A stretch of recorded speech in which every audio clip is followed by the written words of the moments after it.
Então, a gente vai continuar onde a gente havia parado. A gente parou no quinhentismo, falando sobre a realidade do Brasil e como os portugueses descobriram o Brasil. E aí, agora a gente volta para a Europa para falar sobre o Barroco. Lembrando sempre que a gente vai falar sobre Europa e Brasil. Agora, a partir do momento que os portugueses chegaram aqui, a gente vai alternar um e outro. Voltando lá para a Europa, a gente teve a Reforma Protestante, que foi a reforma iniciada pelo Martinho Lutero, e isso gerou grandes malefícios na perspectiva da Igreja Católica. Com essa reforma, a Igreja perdeu muito poder, e aí, por conta disso, eles decidiram fazer um negócio que chama o Concílio de Trento, ou da Contra-Reforma, que foi um concílio, uma reunião, conclamada pelo Papa, para fazer com que as pessoas da Igreja tomassem medidas para que a Igreja não perdesse tanto poder, ou que a Igreja não ficasse tão prejudicada com as reformas que vinham acontecendo. Duas coisas que a gente tem que observar nesse momento desse concílio primeiro, que foi a criação da Companhia de Jesus, que chegou depois no Brasil, alguns anos depois, e o fortalecimento da Inquisição. O fortalecimento da Inquisição está ligado à perseguição de todas as ideias que eram contrárias à Igreja. Isso já vem acontecendo desde a Idade Média, mas aqui ele vai ser fortalecido porque eles vão passar a perseguir também os protestantes, que são as pessoas que vão contra o que a Igreja acredita, os dogmas da Igreja Católica. E aí, a gente vai lembrar desse indivíduo que está lá no Barroco, nesse contexto de 1500 e pouco, totalmente perdido, desorientado, porque ele quer viver o mundo que o Renascimento permitiu a ele descobrir, mas ele está perdido porque ele não sabe o que ele faz com o medo que ele tem da Igreja, o medo que ele tem do pecado, o medo que ele tem do inferno. E aí a Igreja vai tentar puxar de um lado, o mundo vai tentar puxar de outro. Então ele vai ficar completamente dividido. Por isso que o Barroco ele é conhecido por ser uma arte que vai se expressar através das dualidades. Esse ser, então, vai ficar sempre no meio de um conflito. Então, a arte de contrastes, tanto na arte em si, quanto na literatura. Um movimento, o Barroco foi um movimento que começou nas artes e passou para a literatura. Então, a gente vai ver muita pintura barroca, muita escultura e outras formas de arte que depois vão ser adaptadas ou vão ser modificadas, lidas na linguagem do texto literário. Um dos exemplos que a gente tem disso são as igrejas que a gente conhece, de Ouro Preto, São João del Rei e outras igrejas, até igrejas mesmo da Europa, que vão ser igrejas muito suntuosas, igrejas enormes, com portas enormes. Porque o objetivo da igreja, quando faz essas portas enormes, por exemplo, é que quando a gente termina de subir a escadinha, a gente chega lá em cima e aí você se sente muito pequenininho. Porque o objetivo dela é justamente mostrar que o poder, que Deus, que está tudo ali e que a gente não pode fugir daquilo, que a gente tem que voltar para aquilo. Então a igreja vai se enfeitar, vai se cobrir de pedras preciosas, de ouro, justamente para mostrar sua grandeza, seu poder, não só financeiro, econômico, né, pela questão do dinheiro que a igreja possuía principalmente na Idade Média, como também para mostrar para essa pessoa, para esse sujeito, que ele precisa daquela grandeza, que ele precisa da igreja para ser salvo, para não ir para o inferno, que seja. Esse sujeito dividido que eu falei ali, ele vai ficar com sentimento de distorção, no sentido de que ele não sabe para onde que ele vai. E isso a gente vai observar, por exemplo, se vocês forem a uma igreja barroca, vocês observam que tem sempre umas pilastras assim, e a pilastra é sempre esculpida de forma distorcida. Então isso vai aparecer também na arte das igrejas barrocas, etc. Coloquei esse nome aqui, que é o Góngora, que ele foi um poeta castelhano, muito importante, justamente porque ele tinha uma escrita por vezes mais popular e por vezes um pouco mais nobre, um pouco mais complexa, mas ele vai influenciar o escritor brasileiro, que é o Gregório de Matos, que é o nosso principal representante do barroco no Brasil. Bom, fazendo um pequeno resuminho das características do barroco, a gente tem, vocês têm no material de vocês, tópicos para a gente mais ou menos como isso acontece nas artes e na literatura. A dualidade, como eu já falei, que diz respeito a esse sujeito dividido, a esse sujeito que está numa tensão entre o que ele vai viver no mundo e o que ele quer viver na fé, na sua experiência com o divino. As duas de baixo são o cultismo e o conceptismo. O cultismo ele diz respeito a um jogo de palavras, ele vai aparecer na escrita literária com o uso de palavras rebuscadas e de muitas figuras de linguagem, tipo principalmente hipérbole, antítese, paradoxo, e essas figuras de contradição que vão expressar justamente o tópico anterior da dualidade, e vão ser justamente para deixar o texto mais curto, mais rebuscado, imitando o que acontece com a igreja. Então a igreja vai se encher de ouro, vai se encher de pedras preciosas, e o texto literário vai se encher de figuras de linguagem, que é o que enriquece o texto literário. O conceptismo ele vai aparecer mais para frente nos sermões, principalmente do padre Antônio Vieira, que diz respeito a um jogo de ideias. Então são ideias que elas vão se encadeando logicamente para levar o leitor ou o ouvinte, no caso dos sermões, a uma conclusão lógica daquilo que se pretende. Então mais para frente a gente vê isso com mais calma um pouquinho. A temática religiosa que vai ser frequente, tanto porque a igreja vai fortalecer essa arte para mostrar o seu poder, quanto por parte desse homem, desse indivíduo, desse sujeito que vai estar confuso e vai acabar expressando isso, retratando elementos da cultura judaico-cristã, da cultura católica, quanto retratando seu momento com o mundo e tudo mais, e a gente vai ver isso também mais pra frente.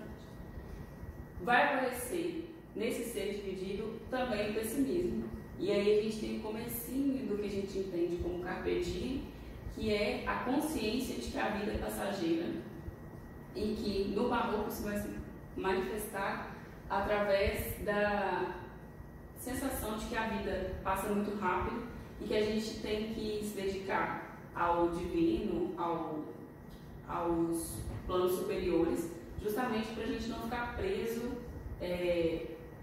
no pecado, na carne, nas coisas do mundo e não cultivar a nossa salvação no futuro. Então a vida passa muito rápido, então a gente tem que aproveitar, tem que viver, mas a gente também tem que pensar nesse plano superior. Então essa divisão, esse ser que está dividido, também vai aparecer com relação a isso. E, por último, o fusionismo, que é justamente a fusão, a junção desses dois planos, do plano terreno com o plano divino. Tudo numa pessoa só, num indivíduo só. Aí, para exemplificar, eu trouxe algumas imagens para a gente entender um pouquinho de como isso acontece na arte, na escultura e na pintura. A primeira imagem é a imagem de igreja no Rio de Janeiro. É até difícil discernir o que é o que, os espaços e as pilastras, a estrutura da igreja mesmo, justamente por conta do seu ouro. Essa imagem de igreja, a gente, por ser de Minas, a gente conhece frequentemente, né? As igrejas de Ouro Preto, as igrejas de Diamantina, de São João, todas as igrejas do ciclo do ouro do Brasil, elas têm muita representatividade barroca e muito ouro e muitas pedras preciosas. Tem uma igreja lá em São João del Rei que o sangue de uma representação de Cristo, a miniatura, ele é feito com rubis, justamente para dar essa ideia de preciosidade e tal. Até o sangue tem pedras preciosas. Então a igreja vai ser muito grandiosa, o altar é extremamente grandioso. E se vocês puderem observar um dia, vocês vão ver que a igreja ela tem diferentes patamares. Então o altar, que normalmente é muito suntuoso, fica ao fundo, mas bem alto, de modo que à medida que você vai se aproximando, você fica menor, cada vez menor diante de Deus, que é o objetivo da igreja. A gente tem depois, normalmente, uma parte onde ficam umas cadeirinhas ao lado assim, e nessas cadeirinhas ficam as irmandades da igreja, ficam os membros da igreja, que são os mais importantes, abaixo de Deus. Depois, a gente tem um altinho, como se fosse um ressalto assim, diferente, e nesse ressalto normalmente ficavam os homens, e atrás deles, na parte mais baixa, as mulheres, e atrás das mulheres, os escravos que normalmente assistiam às celebrações do lado de fora da igreja ou na última parte da igreja. Então, os espaços também mostrando essa segregação e mostrando o nível de importância que a sociedade dá para cada um. A outra é uma escultura do Bernini, que é um dos artistas mais famosos do Barroco, e ela se chama O Êxtase de Santa Teresa. E o que eu quero chamar a atenção são 2 pontos, na verdade 3. O primeiro é que a gente percebe que a cena toda acontece de cima para baixo. Então tem uma luminosidade aqui, porque a luz vai sempre bater nessa direção. Então, sempre vindo do divino, sempre vindo do céu, para o que é mundano. A gente tem, em outro ponto, as distorções representadas no pano, a dramaticidade e o exagero, que também são características do Barroco, presença esse excesso de pano, esse excesso de formas, lembrando que isso tudo é muitíssimo difícil de fazer, porque está em pedra, embora não pareça. A gente tem a temática religiosa, porque a gente tem a presença do anjo, mas, apesar disso, aí que entra a parte do zoom na cara da Santa Teresa, ela não está com uma expressão pura, a expressão dela é quase erótica. Então, de novo, a divisão desse homem, desse ser, desse indivíduo, que está preso entre as duas coisas. Lembrando que ela está sendo atingida por um anjo, então esse êxtase vem do divino, mas a sensação que ela tem é humana, é carnal, é como se ela alcançasse todo esse prazer através do divino. O mesmo acontece com outra escultura também do Bernini, que é de uma beata, a representação de uma beata. De novo, a gente tem a distorção, os panos distorcidos, dando muita dramaticidade. A gente pode perceber que dá até uma sensação de que é um pano mesmo, de tão distorcido que ele está. A luz, de novo, incidindo sempre de cima para baixo. Então, o elemento do rosto e das partes onde Deus toca estão sempre iluminados. Isso é uma estratégia para a gente ler obras barrocas. O rosto, de novo, está sempre com a sensação de um prazer, um quê meio erótico, assim, justamente pela sensação que ela tem quando ela encontra Deus. Então, é uma sensação mundana, carnal, mesmo que seja vindo do divino. E a gente tem uma representação, de novo, com uma temática religiosa. A gente está falando de uma beata, então o contato dela vai ser com Deus. A dramaticidade, todos esses elementos continuam presentes. Uma outra pintura que é muito famosa agora é do Caravaggio, que é um pintor italiano, que se chama A Incredulidade de Tomé. Essa pintura é muito famosa, ela cai bastante em provas, etc., para representar o Barroco.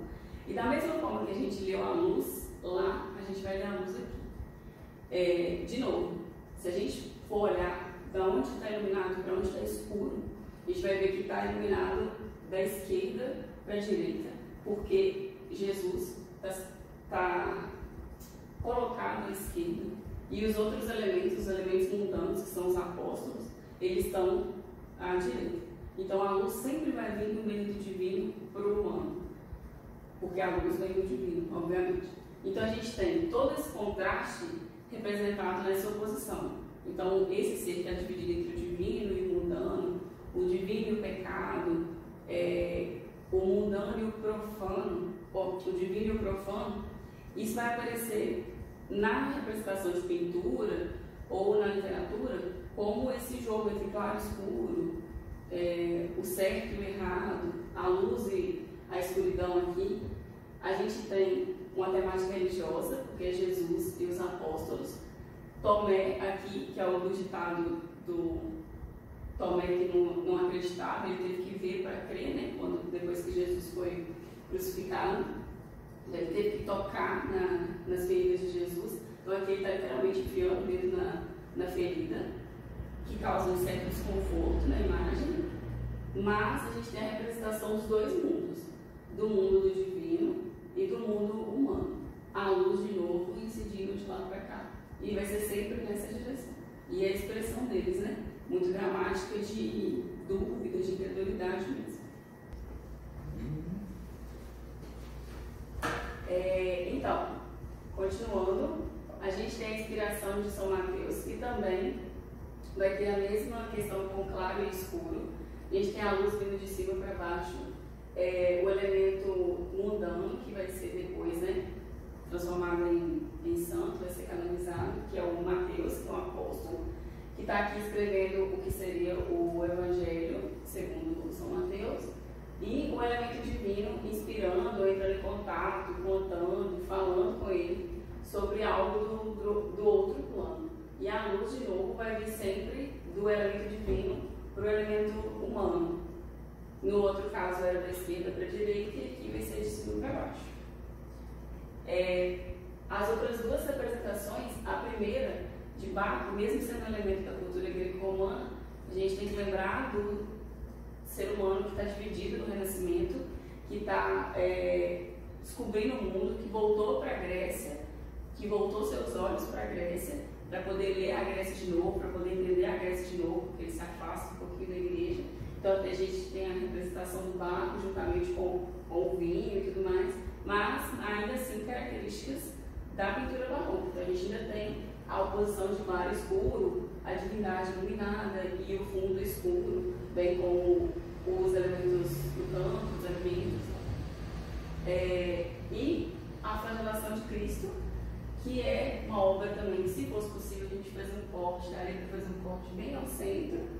A gente tem iluminação, de novo, vindo do elemento da esquerda para a direita, justamente porque o elemento da esquerda é Cristo. Então, tudo que entra em contato com Cristo está iluminado na pintura.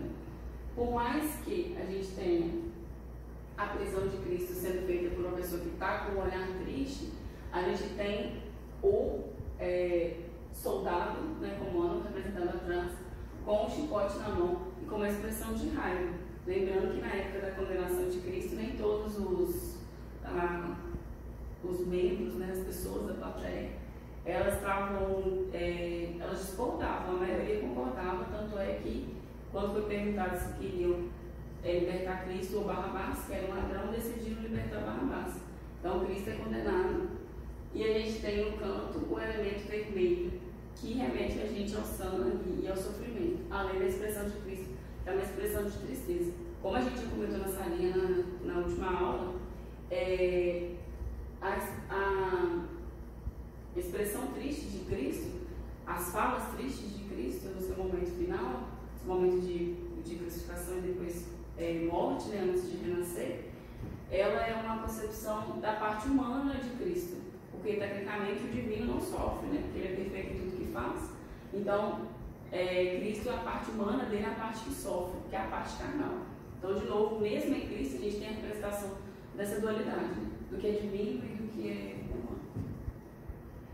E por último, a gente tem a representação de Narciso, que também é um elemento da cultura greco-romana.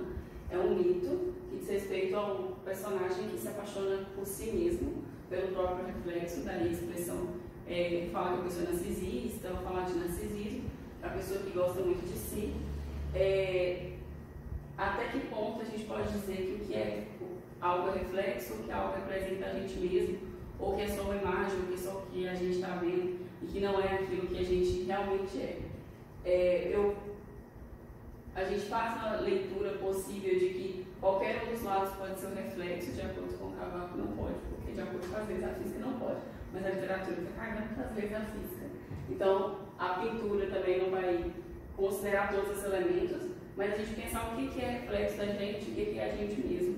É uma leitura possível.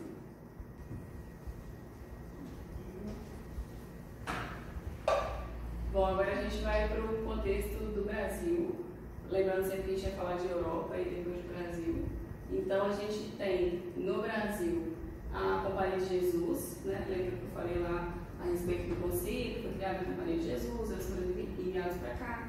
A Companhia de Jesus ela chega no Brasil em 1549, e aí o objetivo da Companhia de Jesus é catequizar, doutrinar. Eles têm duas perspectivas, a educativa mesmo, de fazer escolas e de educar o povo da colônia, e também catequizar principalmente a população de indígenas que aqui viviam, de acordo com a perspectiva da fé católica, né?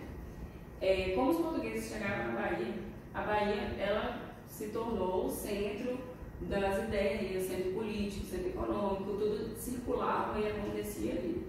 a igreja vai procurar se estabelecer, principalmente, exercer sua influência, né, lembrando sempre do contexto de Contra-Reforma, principalmente em lugares onde a produção açucareira é muito grande, porque lá é onde tem maior número de pessoas, tem mais poder, mais dinheiro, tem mais coisas circulando. E aí a gente vai ter o barroco no Brasil como escritores pontuais.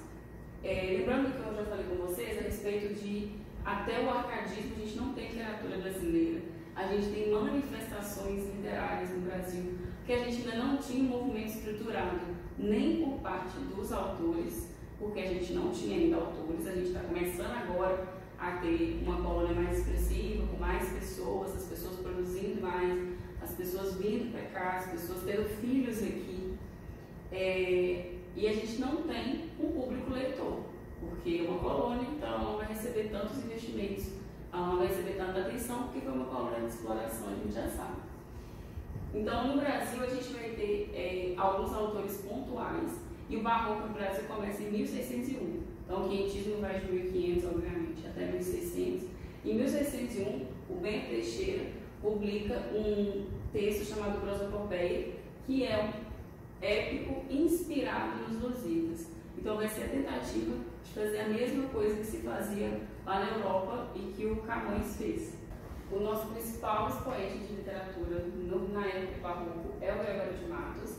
Ele nasceu na Bahia e estudou no Colégio dos Jesuítas, e aí depois de um tempo ele foi para Portugal, onde ele cursou Direito, mas ele não se adaptou muito bem na vida em Portugal, e aí ele voltou para Bahia, mas lá na Bahia ele teve alguns problemas por conta do seu estilo de poesia, e aí ele terminou a sua vida em Recife, ele não ficou na Bahia até o final da sua vida. O Gregório, a obra dele ela pode ser dividida em 4 temáticas, né? A primeira temática, que são os poemas eróticos. Esses poemas têm um caráter bastante pornográfico, bem explícito.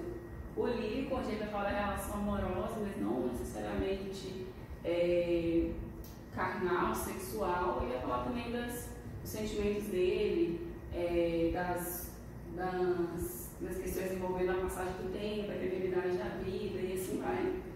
Os sacros, onde ele vai tomar a questão religiosa, que é própria do barroco, e os satíricos, onde ele vai fazer duras críticas a todas as camadas sociais, incluindo os mais ricos, a igreja, os mais ricos e os mais pobres.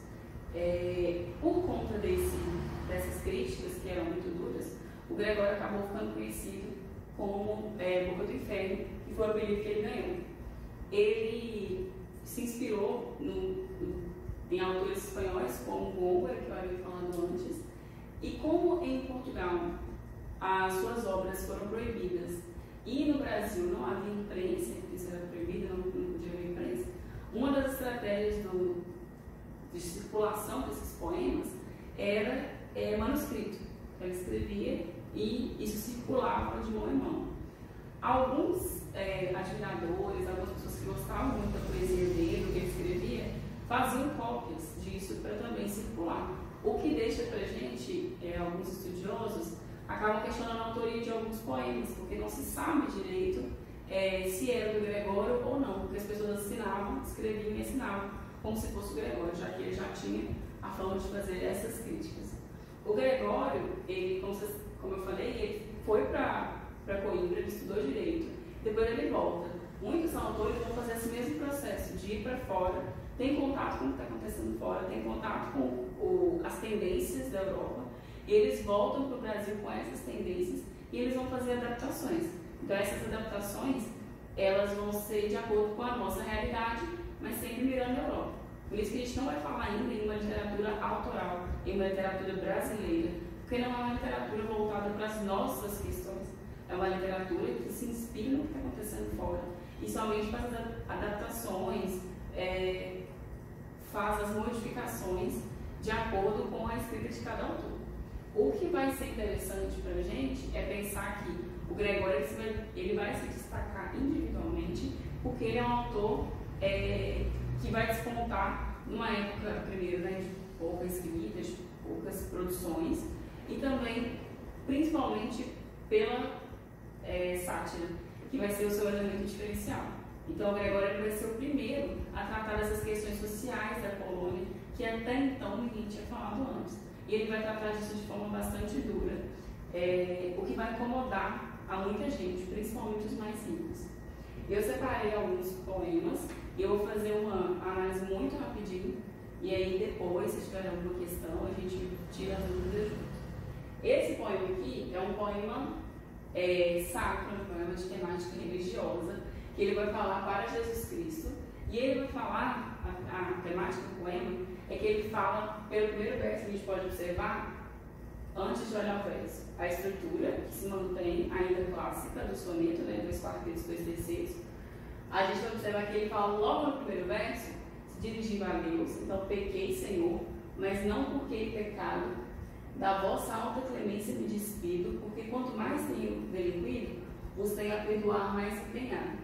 Então ele fala o tempo todo no diálogo com Deus, falando que sim, ele pecou porque ele é humano e é uma característica humana o pecado. Mas ele não se sente, em nenhum momento ele fala de arrependimento. Ele vai tentar jogar com Deus no sentido de falar, eu pequei porque eu sou humano, eu sou falho, então você tem que me perdoar porque você é divino, é superior e eu preciso do seu perdão. Então a dualidade vai aparecer bastante aqui, principalmente nesse jogo de palavras. Eu pequei, mas eu preciso que você me perdoe. Então, quanto mais eu erro, mais eu sei que Deus vai me perdoar e vai me ajudar. E aí ele traz uma intertextualidade com o texto bíblico, no primeiro terceiro, que ele fala que ele é uma ovelha perdida e que Deus, como bom pastor que ele tem que recuperar as ovelhas perdidas. O outro poema, que dá a inconstância dos bens do mundo, já não é mais a temática religiosa, mas abordando justamente a efemeridade da vida, que os bens, o que a gente tem, é tudo muito inconstante. Então ele vai usar nesse poema especificamente, mas em vários outros, como eu havia falado da questão das figuras de linguagem, a questão da oposição de palavras contrárias, aproximando do mesmo verso.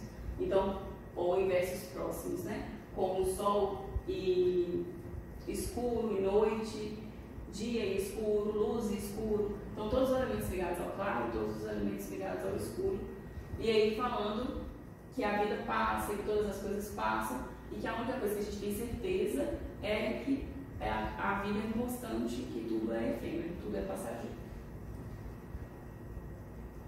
Um outro que já é satírico, que é um poema que ele faz, que o próprio título já é provocativo, que se chama Conselhos a Qualquer Tolo, ou seja, a qualquer pessoa boba, para parecer fidalgo, rico e discreto. Então, para parecer nobre, ele vai elencar uma série de conselhos, obviamente sendo extremamente irônico. Lembrando da figura de linguagem da ironia, que a gente vai aplicar aqui, que é quando a gente diz uma coisa, mas no fundo a gente queria dizer outra. Então a gente vai falar, afirmar, mas no fundo está falando outra coisa. Então aqui ele está dando vários conselhos, inclusive de vestimenta, que você tem que vestir uma casaca de veludo, você tem que aprender com quem você fala, você tem que conversar com certas pessoas, que você tem que conviver nesse mesmo círculo de pessoas. E no entendimento da Bahia, mesmo que você não seja um nobre, mesmo que você não tenha família nobre, se você parecer, já está ótimo. Ou se você parecer nobre, você já vai ser tratado diferente ou receber vários benefícios por conta disso. Aqui a mesma coisa, o próprio poema já começa com sátira, a um desembargador que prendeu um inocente e soltou um ladrão. E aqui ele vai fazer um intertexto de novo, lá no último terceiro, quando ele vai falar que o que o desembargador fez quando ele soltou o ladrão foi a mesma coisa do que na época de Cristo fizeram com ele. Então, solta o Barrabás e prende a um Cristo. Então, você prende uma pessoa que não tem culpa e solta aquele que de fato é culpado, seja porque a lei humana é falha ou porque ela é corrupta. Então, ela não vai atender necessariamente aos inocentes, mas ela vai beneficiar as pessoas que têm sobrenome, as pessoas que têm dinheiro, as pessoas que podem comprar pela justiça. E, por último, um poema que é bastante conhecido dele, que esse aqui é só um trechinho, que é um poema bastante grande, e aí ele vai fazer uma crítica extremamente dura, utilizando a repetição de palavras e falando sempre de palavras negativas para se referir à Bahia e à cidade que ele morava, né? Então ele vai falar aqui que falta na Bahia verdade, falta honra, falta vergonha, e que dentro disso as relações são todas corruptas. Então é uma relação de interesse, é uma relação mediada pelo dinheiro, é uma relação não mediada pela justiça e pela verdade, porque é mediada por quem tem mais e quem conhece alguém, gente de sobrenome, e que nesse ponto os pobres acabam sendo prejudicados. No entanto, vale destacar que Gregório também vai fazer crítica às camadas mais baixas, que a corrupção é um mal social, não necessariamente ligado às camadas mais altas, embora existam as camadas mais altas.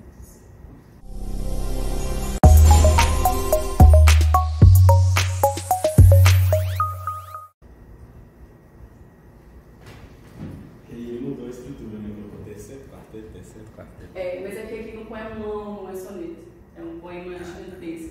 Para aí, calma. Tá por no making off. Beijo pra Letícia. Para aí, calma.